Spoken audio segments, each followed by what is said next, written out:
সকলকে ধন্যবাদ এবং সারা জাতীয় অমর হোক, শহীদ রাষ্ট্রপতি জিয়াউর রহমান অমর হোক।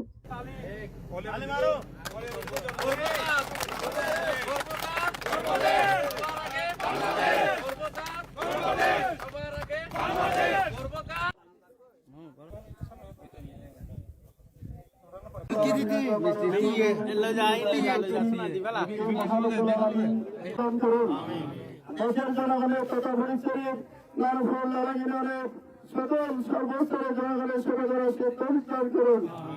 আমাদের এলাকার মধ্যে খাস রহমত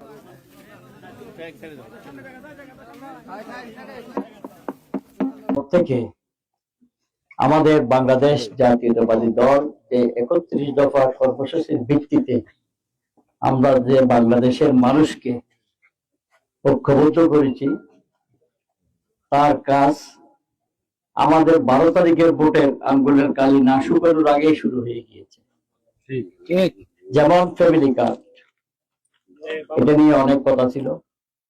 ফ্যামিলি কার্ডের পাইলট প্রকল্প শুরু হয়ে গেছে ইনশাল্লাহ। তারপর পর্যায়ক্রমে এটা ৪ কোটি মানুষ এটা পাবে। তারপরে ইমাম মুয়াজ্জিনদের ভাতা এই রমজানে ঈদের আগেই শুরু হয়ে গেছে। লালাং ইউনিয়নে পেয়েছে, নানুপুর ইউনিয়নে পেয়েছে না, আরো তারপর কৃষি কার্ড ১ বৈশাখ উদ্বোধন হবে। খাল খনন তো উদ্বোধন হয়ে গিয়েছে। একটি একটি একটি একটি আমাদের ৩১ দফার যে কাজগুলো শুরু হয়ে গেছে।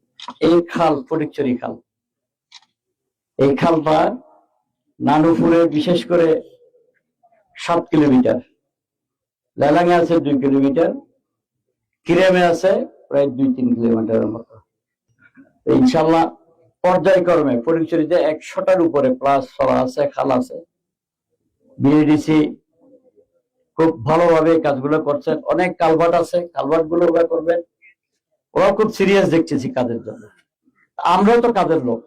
মাননীয় প্রধানমন্ত্রীর একটি স্লোগান বাংলাদেশকে ঐক্যবদ্ধ করেছে, গর্ব কাজ গর্ব দেশ, সবার আগে বাংলাদেশ। এটার ভিত্তিতে যে বাংলাদেশের মানুষ ঐক্যবদ্ধ হয়েছে। এই খাল কাটা শুধু পানি নিষ্কাশন নয়, এই খাল কাটায় বন্যা নিয়ন্ত্রণ হবে, শুধু তাও নয়, এই খাল কাটায় কৃষি বিপ্লব হবে। যে কৃষকের সঠিক মূল্য পাওয়ার জন্য যা যা দরকার ইনশাআল্লাহ আমার মাননীয় প্রধানমন্ত্রী থেকে আমি নিয়ে আসতে পারবো, এটা আমার বিশ্বাস।